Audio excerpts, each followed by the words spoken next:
while interest rates have been going to the moon recently, CPF interest rates, on the other hand, have stayed the same, which makes us sad. But what if I told you that there's a hack that you can use to earn an even higher interest on your CPF money? And no, it's not by transferring from CPF OA to CPF SA to earn a 4% interest.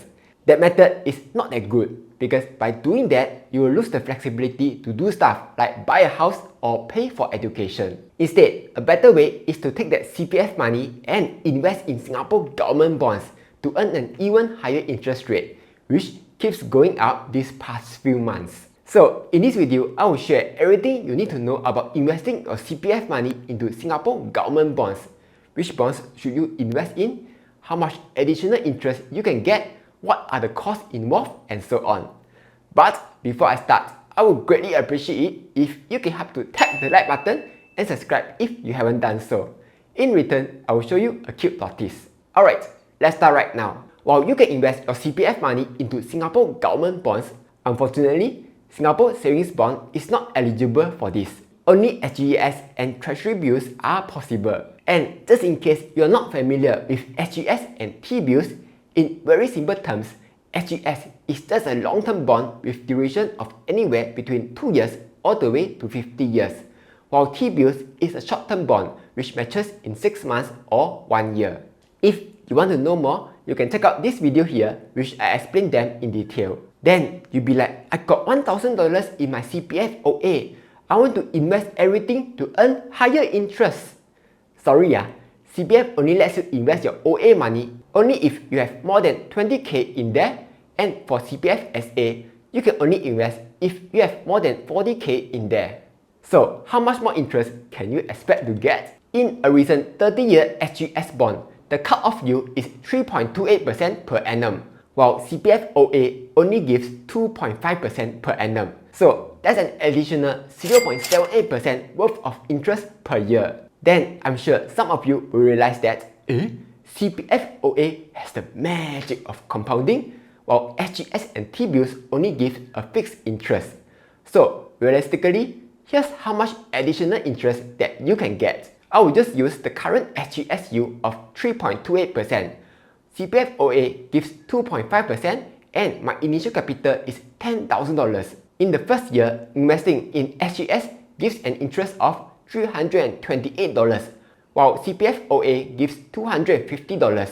But then, due to compounding, CPF OA eventually overtook SGS at the 23rd year. And by the end of 30 years, CPF OA gave an extra $1,000 compared to SGS. So the moral of the story is, even though SGS gives a higher interest, you also need to consider the duration of the bond, because given enough time, CPF OA's compounding effect will generate a higher return. However, with that being said, there are a few things to take note of. First, bond interest rates may still increase in the future. Right now, as inflation is still high, the Fed will have to keep raising interest rate to fight inflation. If this continues, we will see bonds giving a yield of 4% or even 5%. Voila! Back to the chart. With a 4% yield, even after 30 years, SGS still gives a higher interest compared to CPF OA. Second, even though there's no compounding effect in government bonds, you can actually make it compound. How? That's because the interest is paid to your CPF investment scheme account, which doesn't compound. So what you can do is, once you receive the interest, transfer the interest back into your CPF OA, which will then compound. If you can do this, every year you will earn a 3.28% interest on your capital, and the interest will compound at a 2.5% yield, giving you the highest amount of interest possible. Quick pause, we are now in the earnings season. With Moomoo, you can easily keep track of the company's earnings dates. Here's how. In the app, tap on Markets. Under Earnings Reports, tap on Today. Here, you'll be able to see all the upcoming earnings dates. Then, if you want, you can also watch the conference call by tapping on the video icon. If you are interested, you can sign up using my link down below. Deposit $2,700 or more, and you will receive a free stock worth up to $150 and receive another $40 cashback coupon. Also, because Moomoo is celebrating their 10th anniversary now, You will also get an extra $10 cash coupon if you sign up and deposit any amount. With that being said, let's get back to the video. When you invest your CPF money in government bonds, you will actually need to pay some fees. Of course, right? You think the banks will provide this service for free, meh? There are a few fees involved. First, when buying government bonds, DBS and OCBC will charge $2.50 per transaction, while UOB only charges $2 per transaction. Second, there will be a service fee of $2 every quarter. And third, there's a 7% GST. Oh sorry, it will be 8% GST by 2023 and 9% GST by 2024. What ah! So if you invest for 6 months, the total fee will be $7.02. 1 year, $11.34. 2 years, $20 and so on. With these fees, it also means that there's a minimum amount that you should invest, otherwise you will lose interest. So let's find out what's the minimum that we will need to invest. Assuming there's an SGS bond that gives 3.28% yield and has a 10-year maturity. If you just invest $500 or $1,000, after 10 years, CPF OA still gives a higher interest compared to SGS. But if you invest $2,000 with a 3.28% yield, SGS will give a higher interest compared to CPF OA. But of course, the additional interest that you will earn is super tiny. Might as well don't invest. So the more money that you can invest, the more worth it that it will be. Next, when investing in government bonds, you will actually lose at least 1 month worth of interest. Here's why. According to CPF, contributions including refunds received this month will only start earning interest next month. Withdrawals or deductions in this month will not earn interest from this month onwards. So let's say you withdraw $10,000 from CPF to invest in SGS. You will not earn any CPF interest from that $10,000 this month. CPF doesn't care when you withdraw, at the start of the month or at the end of the month. As long as you withdraw, CPF will immediately ignore that $10,000 for the entire month. Same for contributions. Even if you deposit $10,000 into CPF for that month, CPF be like, huh? What $10,000? You will only start earning interest for that $10,000 in the following month. Because of this, the Hardware Zone bros pointed out that if you were to invest in a 12-month treasury bill, you will need to make sure that the T-bill gives you at least 2.71%. Otherwise, it won't be worth it.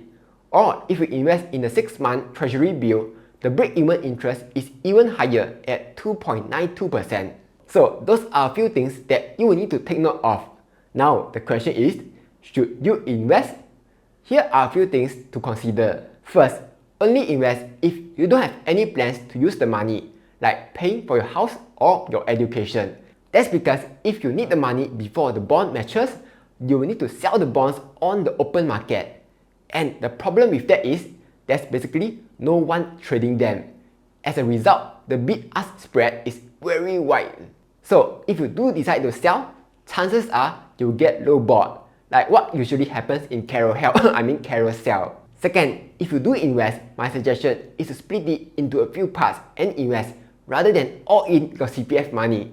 That's because interest rates are expected to continue going up.